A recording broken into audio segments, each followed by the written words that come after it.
So this, I anticipate that there's probably going to be less agreement with this video than a lot of my videos.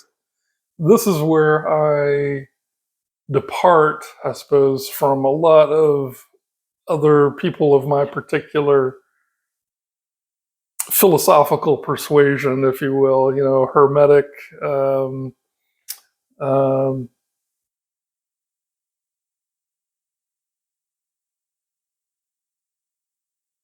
and particularly any followers of any grimoire tradition, because I dare to use the term grimoire to refer to a personal current book that one creates for themselves. So okay, so I may be alone in this, whatever, but it is still a position that I hold very strongly. So this is going to be my new grimoire. I have one that I will be retiring, and I just bought this one, this journal book that will become my new one. I like this particular style because one, the pages are already numbered, which makes things very useful because you put an index in the front. It's already got the index. Awesome. But what I really like about it is the dot pages. I prefer that to over lines because I'm going to be doing a lot of charts and tables and diagrams and graphical elements to my work here. So that's going to be good. So this is going to become my grimoire.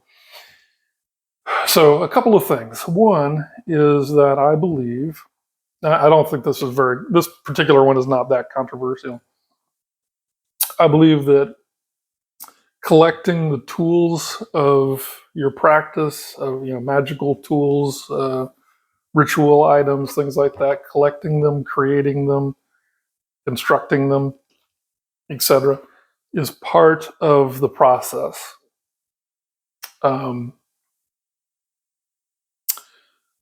so because it's an adventure, almost like in an MMO, right? Where you're on a quest to find the particular whatever, and anyway. So but seriously, it's like an adventure. But anyway, that goes for all of your ritual items and doodads and whatnot. Those are, you collect them over time, you construct them, but that in and of itself is part of the process. So I don't think that's very controversial. What apparently is very controversial is that I believe that constructing a grimoire is one of the first things that one should do. And I use the term grimoire intentionally because I think that's exactly what it is, and it is not a book of shadows. Although I have nothing against books of shadows or whatever, a book of shadows.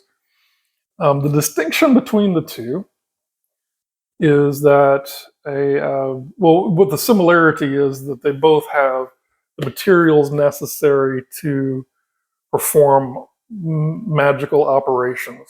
Okay, so they have incantations, tables of correspondences, charts, and formulas for doing things. Okay, so it's an instruction manual, but it's an instruction and the debate is it proper to call something like that a grimoire now when there are, because that might cause confusion with the historical grimoires.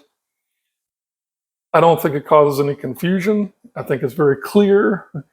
The grimoire written today is part of the same tradition. It is a collection of magical material, if you will. Anyway, the distinction between that and a Book of Shadows is the Book of Shadows includes journal kind of entries. So it's like your personal journey, if you will. Um, so where you might have a record of everything that you've done and what the results were, and that kind of thing, mixed in with your other material. And I don't think there's anything wrong with that. Of course, I think journaling is very important, and having that kind of journal record is very important. I just separate that out from my grimoire, which is the distilled. So it's like through journaling and experimentation, I might find what works and what doesn't. But when I find what works for me, that's what I put in here. Okay, so so anyway, I think that's personally, I think that's an important part of practice. Um, you may be one of those people who says, "No, that's not a grimoire." Well, okay, we disagree. What can I say? Um, but anyway, so I would suggest I would suggest having one or the other. If you really want to, if you want to start out, far be it from me to suggest that you shouldn't have a book of shadows and do things that way in a more personalized kind of way. I just personally want to have the distilled essence of what I do and what I need to perform operations and look up correspondences and things like that. So there you have it.